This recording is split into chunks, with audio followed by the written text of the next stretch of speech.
you don't have to be a painter to love Glidden. Because sometimes you just get tired of white. Glidden gets you going. You know, it's really interesting. Inspiration is never coming from one particular moment, but it's really coming from a succession of moments over time and over, I would say, a lifetime. And the inspiration for this place, for Yelo, was really coming from my own background. Growing up in Tunisia in the 70s, where AC did not exist, where people took naps because it was just too hot to work during certain hours of the day, to my business trips in Asia and particularly in Japan, and being in the corporate world in New York and being under constant pressure and constant stress. And I really felt that need for a refuge. My name is Nicholas Ronco. I'm the founder of Yelo, and we opened in March of 2007. An amazing opportunity we had here at Yelo is for my company to very much look at this project as 360-degree design.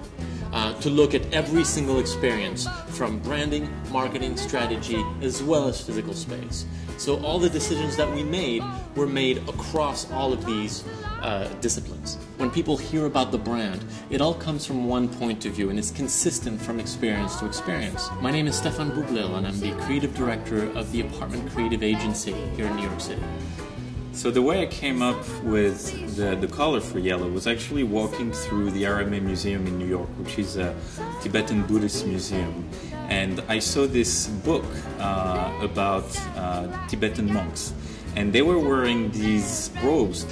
There is the overcoat that's maroon and the scarf inside that is in orangey yellow. As soon as I saw the colors, I knew I wanted them for the spot. Those are colors that are universally and culturally known as meaning peace and centeredness, and that's something we wanted to affect. So as you notice, we're on 57th Street in New York City, in the heart of Midtown, and people feel bombarded by the level of noise that they see outside.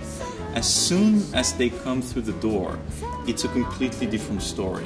When people come in the space, they feel this sense of peace and healing without really knowing where it came from. The second part of the story is actually quite a narrow space that we wanted to brighten up. And of course there, the yellow, per the brand, was very much needed. Not simply to brighten it up, but also to give meaning to why we're here in the first place, which is to energize and to find a place of constant peace. And that's why we came up with this idea of the yellow cabin, which got shortened in the quite nice yellow cab. So from that whole idea of treating adults like little kids came the idea of the nap.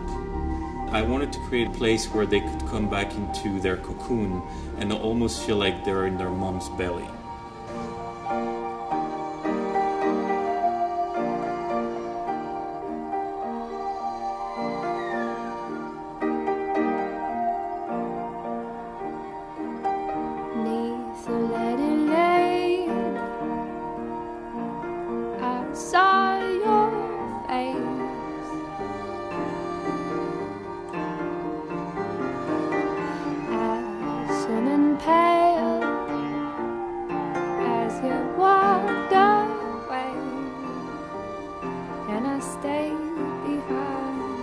My inspiration about reflexology really came from my own experience in Japan. After a week where I was really totally exhausted, I ended up taking a half-hour reflexology, and in just 30 minutes I had felt like I was, taking a 3-week vacation. And it was a true epiphany for me. Can you recall the lucid scene, savagery?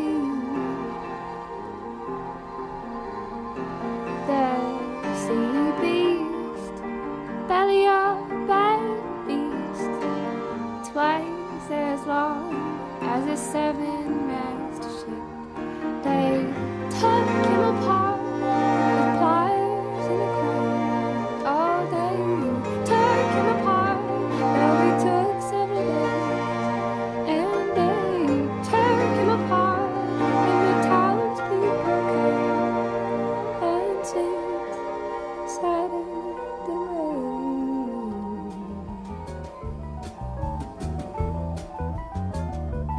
So Yelo was really born out of a dream and a need, and we feel that need in New York City. And I don't think that it's a space for everyone, but the people that we have here are thrilled that we exist, and they thank us every day.